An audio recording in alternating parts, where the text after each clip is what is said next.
All right, so we are down here in Dawsonville, Georgia, in another property.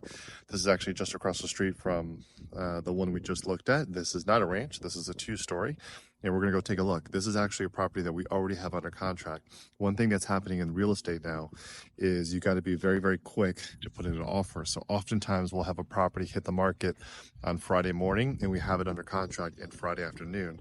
We do waive contingencies, appraisal contingency, finance contingency, because most of our purchases are cash. However, we always keep a 3-day right to inspection. So now that we've won it and we've signed, we're going to take a look to see if we want to continue with this property. It's just the way it is.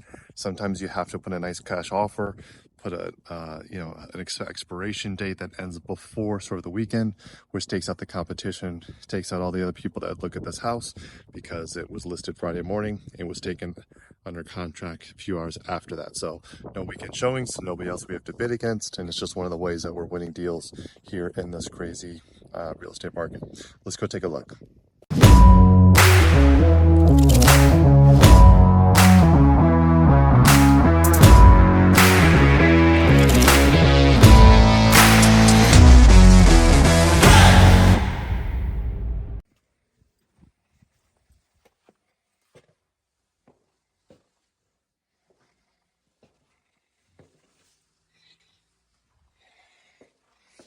Do you like the formal entry in this one with the stairs that are kind of hidden? I'm not really a big fan when you walk into a house and the stairs are directly in front of the door, or they're kind of sticking out. So this kind of hidden area is kind of nice. One thing that does suck is you are losing a lot of the square footage that could be otherwise placed in this living room to make it a little bit more open. This kitchen is a little bit more of a tunnel. Imagine the first property, the house felt a lot open. This feels like a lot more of a little bit of a dungeon, or like you're saying in a tube. There's a lot less of an open feel when you're looking across these two areas from the kitchen to the living room. It's definitely feels a little bit closed off. You kind of wonder why they have this wall right here. If they would have taken this out, at least this would have made it a little bit more comfortable.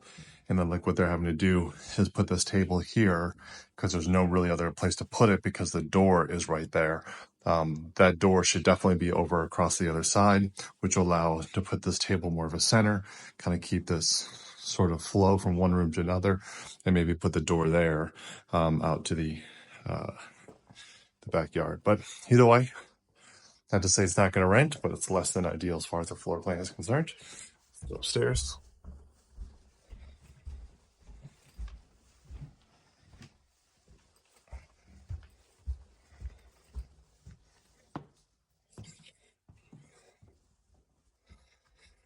Decent sized rooms, good light.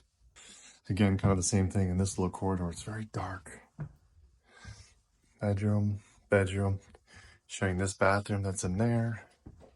There's your laundry, which could add some benefits if you want all the laundry next to the kids' rooms and the bedroom, so you didn't have to track that all the way downstairs. Remember the other house that was right off the front door.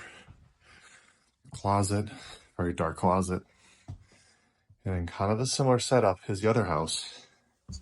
Pretty standard, but small closet, shower, sink, but very, very cramped, very tight, not very spacious, very dark. These bedrooms, are all put together right next to the master. The master's not a master on main, makes it a little less appealing. Remember, there are certain people that do prefer master on main. They don't like stairs. So this would be less ideal than the previous property.